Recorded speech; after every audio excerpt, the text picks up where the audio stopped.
नमस्कार दोस्तों, के आर कंपटीशन की यूट्यूब चैनल में आप सभी का फिर से एक बार बहुत बहुत स्वागत है। दोस्तों, आज हम लेके आए हैं मनोविज्ञान टॉपिक से मनोवैज्ञानिक विकार, जो कि प्री डीएड एवं टीचिंग एग्जाम के लिए बहुत महत्वपूर्ण है। तो दोस्तों, आइए हम बिना देरी के अपना टॉपिक को चालू करते हैं। देखिए दोस्तों, हम बता दें सबसे पहले कि जो है यह टॉपिक हमारा पूरा के पूरा एनसीईआरटी पर बेस्ड रहेगा। दोस्तों, कोई भी आपको जो है अलग से कोई भी चीज़ नहीं पढ़ाया जाएगा, सिर्फ एनसीईआरटी जो परीक्षा में पूछे जाते हैं उनको ही पढ़ाया जाएगा दोस्तों, ठीक है। तो आइए हमारा टॉपिक को जो है चालू कर लेते हैं। मनोवैज्ञानिक विकार, यहाँ पर देखिए लिखा है असामान्यता, ठीक है। एक मिनट दोस्तों, मैं अपना जो है पेन के जो साइज को थोड़ी सी छोटे कर लेता हूँ, ठीक है। यहाँ पर देखिए लिखा है कि हमारा जो है एक मिनट दोस्तों, ठीक अभी सही रहेगा हमारा। यहाँ पर देखिए असामान्यता तथा मनोवैज्ञानिक विकार के सप्रत्य, ठीक है। यहाँ पर देखिए मनोवैज्ञानिक विकार होता क्या है, उसकी असमानता, ठीक है। और असमानता क्या है, उसको जो हम सतत्य देखेंगे, मतलब उसका साक्ष्य, एक प्रकार का साक्ष्य देखेंगे। आखिर उसके लक्षण क्या क्या है, ठीक है। तो यहाँ पर देखिए, यद्यपि असमानता कई परिभाषाएं होती है, यद्यपि यह असमानता की जो है कई परिभाषाएं होती है, वर्षों से प्रयुक्त होती रही है, ठीक है। असमानता की जो है वर्षों से कई परिभाषाएं प्रयुक्त होती रही है, किसी को भी सार्वभौमिक स्वीकृति नहीं मिली है, ठीक है दोस्तों। मनोवैज्ञानिक की जो है मनोवैज्ञानिक विकार की जो परिभाषाएं हैं, कई वैज्ञानिकों ने कई वर्षों से प्रस्तुत किया करते रहे हैं, ठीक है। लेकिन उनको भी कोई भी प्रत्यक्ष रूप से सार्वभौमिक रूप से जो है स्वीकृति नहीं मिली है अभी तक के, ठीक है। वो जो है प्रूफ के साथ डिफाइन नहीं कर सकते कि मनोवैज्ञानिक विकार किसको हो गया है, किसको नहीं हुआ है, इस प्रकार से डिफाइन नहीं कर सकते, ठीक है। आगे देखते हैं हम, यद्यपि अधिकांश परिभाषाएं कुछ सामान्य लक्षण है, अधिकांश परिभाषाओं में मनोवैज्ञानिक विकार के लक्षण को जो है यहाँ पर बताया है। बहुधा ये चार माने जाते हैं, ठीक है। कौन कौन सा है हमारा, देखिए पहला है जो है विषमान्यता, कष्ट और अपक्रिया, ठीक है। ये हमारा खतरा, ये पहला हमारा जो है लक्षण है, ठीक है। दूसरा क्या है, विषमान्यता कष्टप्रद, ठीक है। यहाँ पर कष्टप्रद और जो है अप्रीतिकर व्यक्ति तथा दूसरों के जो है विपोक्ष करने वाली, ठीक है। दूसरों को जो है खतरा पहुंचाने वाले व्यक्ति जो है वो भी मनोवैज्ञानिक विकार से ग्रसित है। यह जो हमारा लक्षण बताया गया है, मनोवैज्ञानिक विकार से ग्रसित लक्षण, व्यक्ति के लक्षण को बताया गया है, ठीक है। आगे देखते हैं दोस्तों, हमारा जो है आगे यहाँ पर देखिए, संभवतः खतरनाक व्यक्ति तथा दूसरे के लिए होते हैं, ठीक है। जो है मनोवैज्ञानिक से ग्रसित व्यक्ति जो है दूसरों के मनोवैज्ञानिक विकार से ग्रसित व्यक्ति दूसरों के लिए खतरनाक होते हैं, यह बताया, ठीक। उसके बाद यहाँ पर देखिए, हम अपना आगे बढ़ते हैं कि जो है परिभाषा के बाद इस परिभाषा से एक उपयुक्त प्रारंभिक बिंदु है जहाँ से मनोवैज्ञानिक विकार अपसामान्य का अन्वेषण कर सकते हैं, ठीक है। जो इस प्रकार के लक्षण यदि किसी व्यक्ति में देखता है तो हम उसके जो है उसको ऑब्जर्व कर सकते हैं, कुछ दिन तक उसमें नज़र रखकर जो है मनोवैज्ञानिक विकार से ग्रसित है, यानी इसका हम पता कर सकते हैं, ठीक है। क्योंकि अपसामान्य शब्द शाब्दिक अर्थ है, असामान्य शब्द का शाब्दिक अर्थ जो सामान्य से परे है, ठीक है। जो सामान्य नहीं है, जो सामान्य से परे है, उस ये होता है हमारा जो है असामान्य शाब्दिक अर्थ, शब्द का जो है अर्थ। इसका तात्पर्य हुआ कि जो स्पष्ट रूप से परिभाषित मानकों या मानदंडों से हट कर है, ठीक है। जो दूसरे व्यक्ति से जो है कुछ अलग है, दूसरे व्यक्ति के कुछ मानदंडों से है हटकर है उसका मानदंड, ठीक है। उस व्यक्ति को मनोवैज्ञानिक विकार से ग्रसित व्यक्ति कह सकते हैं। यहाँ पर देखिए, मनोविज्ञान में हमारे आसपास मानव व्यवहार का कोई आदर्श मॉडल या सामान्य मॉडल नहीं है जिसे तुलना के आधार के रूप में उपयोग किया जा सके। ठीक है, कोई भी मॉडल या फिर कोई भी ऐसा सिद्धांत नहीं दिया गया प्रत्यक्ष रूप से। सिद्धांत देखिए दोस्तों, सिद्धांत बहुत सारे दिए गए हैं, लेकिन जो है प्रत्यक्ष रूप से यह सिद्धांत नहीं दिया गया है कि कोई भी व्यक्ति मनोवैज्ञानिक से विकार से ग्रसित है या नहीं, इसका हम पता कर सके। कोई भी सिद्धांत ऐसा नहीं दिया है। ठीक, यहाँ पर देखिए आगे लिखा है कि सामान्य और असामान्य व्यवहार में विभेद करने के लिए कई उपगम प्रयुक्त हुए हैं। देखिए मैंने बताया था कि जो स्पष्ट रूप से सिद्धांत प्रस्तुत नहीं किया, लेकिन कुछ जो ऐसे उपगम प्रस्तुत किए गए हैं। ठीक है, इन उपागमों से दो मूल द्वंद्वात्मक दृष्टिकोण उत्पन्न होते हैं। ठीक, आगे बढ़ते हैं हम। ठीक है, पहला द्वंद्वात्मक जो है हमारा दृष्टिकोण क्या है? पहला उपागम अपसामान्य व्यवहार को सामाजिक मानकों से विचलित है। ठीक है, व्यवहार माना जाता है। ठीक है, पहला उपागम क्या है? असामान्य व्यवहार को सामाजिक मानकों से विचलित माना जाता है। मतलब जो समाज में जो हमारा व्यक्ति है उनसे कुछ जो है अलग, वह जो है अलग व्यवहार करेगा, उसे जो है पहला उपागम मान सकते हैं। ठीक है, कई वैज्ञानिकों के अनुसार जो है असामान्य केवल एक नाम मात्र है जो उस व्यवहार को दिया जाता है। ठीक है, असामान्य केवल नाम मात्र है जो इस व्यवहार को दिया जाता है। सामाजिक प्रत्यस्तताओं से हट कर हो। ठीक है, किसको दिया जाता है? किसको बोल सकते हैं हम असामान्य? जो सामाजिक हमारा जो है सामाजिक प्रत्यस्तताओं से हट कर हो, कुछ उसका प्रत्यस्तता जो है अलग हो। ठीक है, जो समाज में रहते हैं उन व्यक्तियों से उनकी जो है चाल ढाल, उसकी जो है रहन सहन कुछ अलग हो। ठीक है, उसका व्यवहार कुछ अलग हो। ठीक, आगे बढ़ते हैं।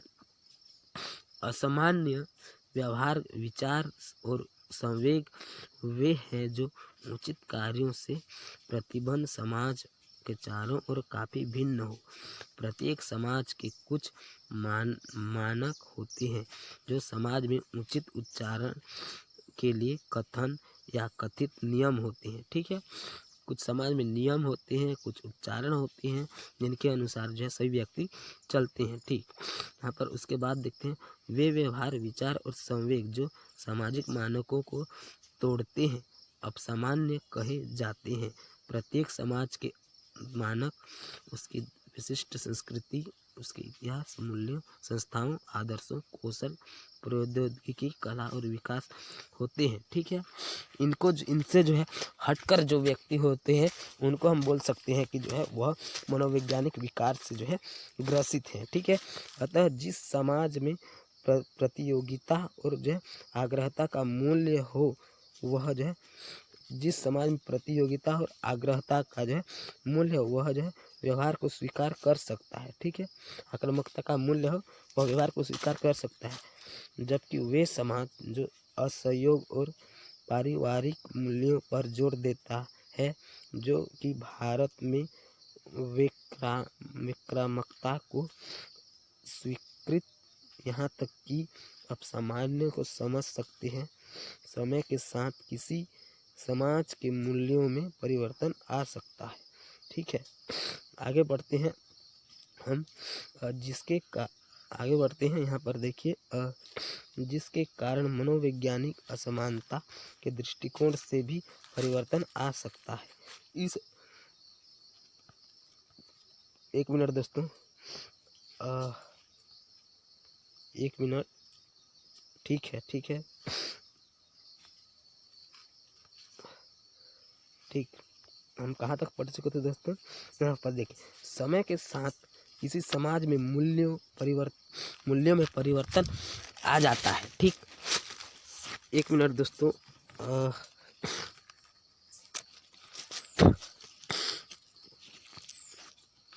1 मिनट, जरा मैं पानी पी के आता हूँ। हाँ, ठीक है दोस्तों, समय के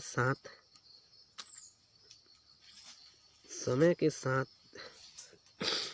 पेन ठीक से काम नहीं कर रहा है भाई। ठीक है दोस्तों, अभी ठीक हो गया लगता है। 1 मिनट देख लेते हैं। हाँ ठीक है। समय के साथ किसी समाज के मूल्य में परिवर्तन आ सकता है, जिसके कारण मनोवैज्ञानिक असमानता के दृष्टिकोण से भी परिवर्तन आ सकते हैं। इस परिभाषा पर गंभीर प्रश्न लगाए गए हैं। यह मुख्यतः इस धारणा पर आधारित है कि जो है सामाजिक रूप से अस्वीकृत व्यवहार असामान्य नहीं है तथा सामान्य और कुछ नहीं केवल सामाजिक मानकों के प्रतिरूपता है। ठीक है, जो है अब सामान्य जो है वो कुछ नहीं बोल रहा है कि यह सामान्य और कुछ नहीं केवल सामाजिक और मानकों के प्रति अनुरूपता है। जो नियम को पालन करते हैं वही हमारा जो सामान्य है। ठीक है, आगे बढ़ते हैं। हमारे देखिए दूसरा उपागमता की हम बात करते हैं। ठीक है, असामान्य व्यवहार को जो है दुर्नुकूलन व्यवहार के रूप में समझता है। कोई मनोवैज्ञानिक ऐसा मानता है कि व्यवहार की असमानता को समझने का सबसे उपयुक्त मापदंड सामाजिक स्वीकृति नहीं है, बल्कि यह है कि यह व्यक्ति के कल्याण और अंततः उस समूह जिसमें वे संबद्ध है कल्याण को पोषित है। कल्याण या कुशल कल्याण यहाँ पर देखिए पोषित है। कल्याण या कुशल भरण पोषण और आजीविका ही नहीं, बल्कि उसमें विकास और संतुष्टि अर्थात अपनी क्षमताओं का पूर्ण विकास एवं उपयोग में भी असम्मित है।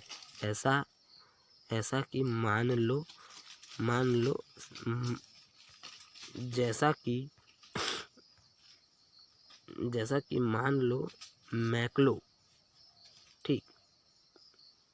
मैक्लो की आवश्यकताओं से पदानुक्रम सिद्धांत में भी पढ़ा होगा। ठीक है, इस मापदंड के अनुसार कोई भी अनुरूप व्यवहार असामान्य हो सकता है यदि दुर्नुकूलन अर्थात यदि यह स्पष्टतम कार्य में वृद्धि बाधा पहुंचती है। ठीक है, वही दुर्नुकूलन है। ठीक है दोस्तों, आगे बढ़ते हैं हम। उदाहरण के लिए एक विद्यार्थी में कई प्रश्न होते हुए भी कक्षा में चुपचाप रहता है। किसी व्यवहार को दुर्नुकूलन कहने का तात्पर्य यह है कि समस्या बनी हुई है। इससे यह संकेत मिलता है। ठीक है, इससे यह संकेत मिलता है कि व्यक्ति की सुविधा बचाव की क्षमता, पर्यावरण के असाधारण दबाव, ठीक है, दबाव के कारण जीवन में समस्याएं उत्पन्न होती है। ठीक है, यहाँ पर जो है 1 मिनट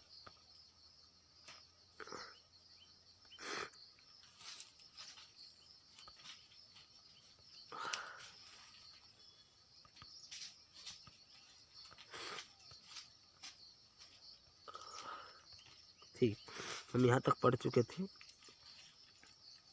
समस्या से ग्रसित था। ठीक है, कोई व्यक्ति किस प्रकार समस्या से ग्रसित है, यहाँ तक हम पढ़ चुके थे। ठीक, यहाँ तक हम पढ़ चुके थे। ओह, कुछ सेटिंग्स में गड़बड़ी।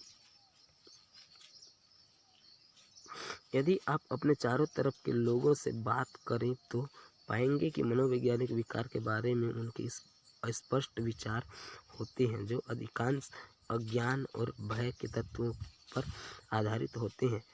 ठीक है, सामान्यतः यह भी माना जाता है कि मनोवैज्ञानिक विकार कुछ जो है शर्मनाक पहलू हैं। कुछ क्या है? शर्मनाक पहलू है। ठीक है, पहलू हैं। ठीक, इसके बाद मानसिक रोग पर लगे कलंक के कारण लोग डॉक्टर या मनोवैज्ञानिक परामर्श लेने में हिचकिचाते हैं, क्योंकि अपनी समस्या को वे इज्जत समझते हैं। ठीक है, इस प्रकार अपनी समस्या को वे इज्जत समझते हैं। वास्तव में मनोवैज्ञानिक विकारों को भी अन्य बीमारी की तरह यह समझा जाना चाहिए जो अनुकूल की असफलता के कारण होती है। ठीक है, जो हमारे इन्वायरमेंट है उसमें जो है हमारे इन्वायरमेंट हमारे असामान्य, हमारे जो है उस हमारे लायक नहीं है, उस प्रकार से जो हम मनोवैज्ञानिक विकार से ग्रसित हो जाते हैं। ठीक है दोस्तों, यहाँ पर देखिए ये क्रियाकलाप दिया है दोस्तों, क्रियाकलाप को हम थोड़ी देर छोड़ सकते हैं, आगे बढ़ते हैं। ठीक है, मनोवैज्ञानिक विकार का जो है ऐतिहासिक पृष्ठभूमि देखेंगे। मनोवैज्ञानिक विकारों को समझने के लिए एक संक्षिप्त ऐतिहासिक विवरण चाहिए कि इस प्रकार के विकारों को अलग अलग समय में के दौरान समझा गया है। जब हम अब सामान्य मनोविज्ञान का इतिहास पढ़ते हैं तो पाते हैं कि कुछ सिद्धांत ऐसे हैं जो बार बार घटित हुए हैं। ठीक, आगे देखते हैं। जब हम पढ़ते हैं सिद्धांत को तो कुछ सिद्धांत ऐसे हैं जो बार बार घटित हुए हैं।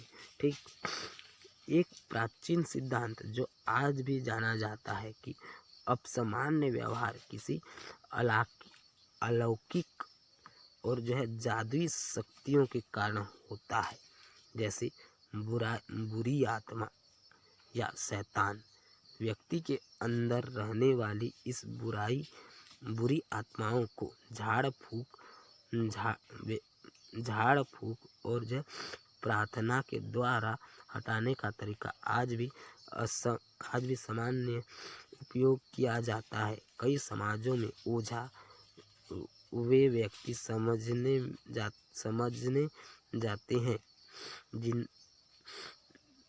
जिनका संबंध जो है आपतित क्रियाओं से होता है और उनके माध्यम से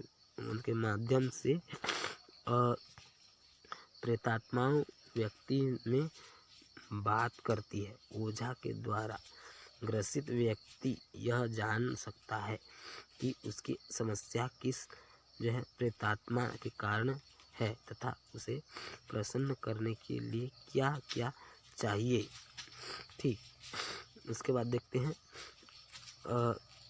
अब सामान्य मनोवैज्ञानिक के इतिहास में यह विचार बार बार आया है कि व्यक्ति इसलिए विचलित ढंग से व्यवहार करता है क्योंकि उसका शरीर और मस्तिष्क उचित प्रकार से काम नहीं करता है। यह वैज्ञानिक या जो है आंगिक उपांग हैं। ठीक, और लोग उनको क्या समझते हैं, लोग उनको झाड़ फूक करते हैं, जबकि वो जो है वैज्ञानिक फिर आंगिक उपांग है। बॉडी के कुछ अंग में जो है असमानता के कारण यह जो है होता है। ठीक है, आधुनिक काल में इस बात के प्रमाण है कि शरीर और मस्तिष्क की कोई प्रक्रिया का संबंध कई तरह से दुरानुकूलन व्यवहारों से है। ठीक है, कई प्रकार के विकार को दोषपूर्ण जैविक क्रियाओं को ठीक करके दूर किया जा सकता है, जिसका परिणाम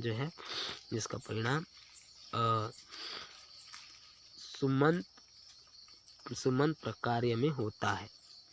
ठीक है, आगे देखते हैं हम दूसरा उपगम मनोवैज्ञानिक उपांग है। इस दृष्टिकोण के अनुसार मनोवैज्ञानिक समस्या व्यक्ति के चारों ओर भावना तथा संसार को देखने नजरिए से अपर्याप्त के कारण उत्पन्न होती है। ठीक है, इसके बाद जो है ये 3 परिक्षेप्य अति प्राकृतिक वैज्ञानिक या आंकिक और मनोवैज्ञानिक पश्चिमी सभ्यता के इतिहास के बारे में घटित होते रहते हैं। पश्चिमी सभ्यता में प्राचीन ग्रीक दार्शनिक चिकित्सक जैसे कि हिप्पोक्रेटस, उसके बाद सुकरात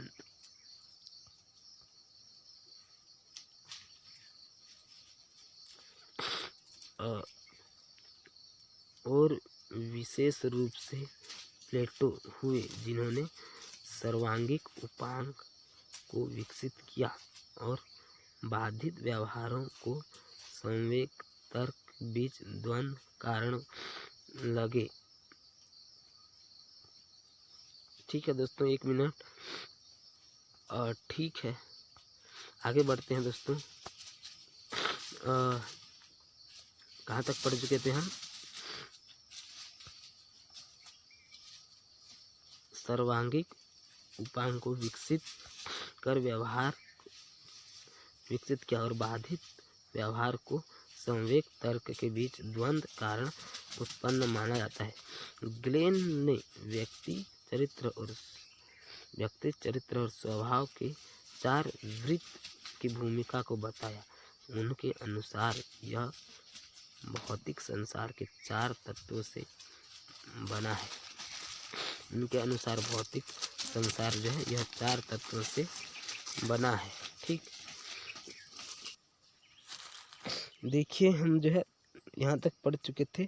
सिद्धांत का जो है आधारशिला रखी गई। ठीक, उसके बाद हम पढ़ेंगे पुनर्जागरण काल। ठीक है, पुनर्जागरण काल में असामान्य व्यवहार के बारे में जिज्ञासा और मानववाद में काफी वृद्धि दिखाई दी। ठीक है,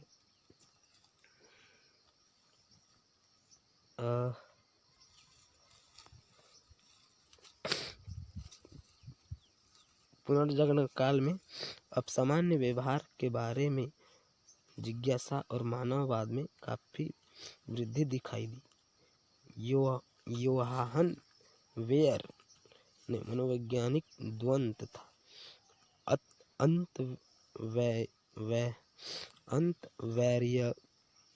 अंतर्वैयक्तिक संबंधों में बाधा मनोवैज्ञानिक विकारों का महत्वपूर्ण कारण माना। उन्होंने इस बात पर जोर दिया कि डाइन भी मानसिक रूप से बाधित हो सकता है। ठीक है, डाइन भी जो है मानसिक रूप से बाधित हो सकता है, अतः उन्होंने भी चिकित्सा उपचार की आवश्यकता होती है, न कि धर्मशास्त्री उपचार की।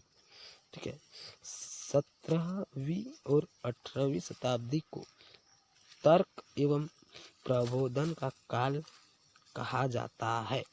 इस असामान्य व्यवहार को समझने के लिए आस्था और धर्म सिद्धांत के बजाय मनोवैज्ञानिक पद्धति का अभ्युदय हुआ। 18वीं शताब्दी में मनोवैज्ञानिक विकारों के अभिवृद्धि में कारण इन विकारों में ग्रसित लोग के रूपाणु करुणा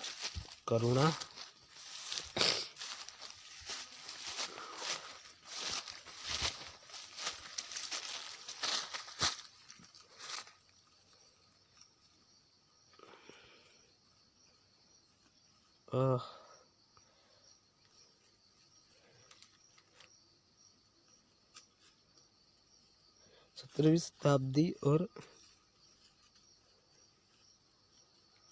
18वीं शताब्दी को तर्क प्रबोधन काल कहा जाता है। इसलिए अब सामान्य व्यवहार को समझने के लिए जो है धर्म सिद्धांत के बजाय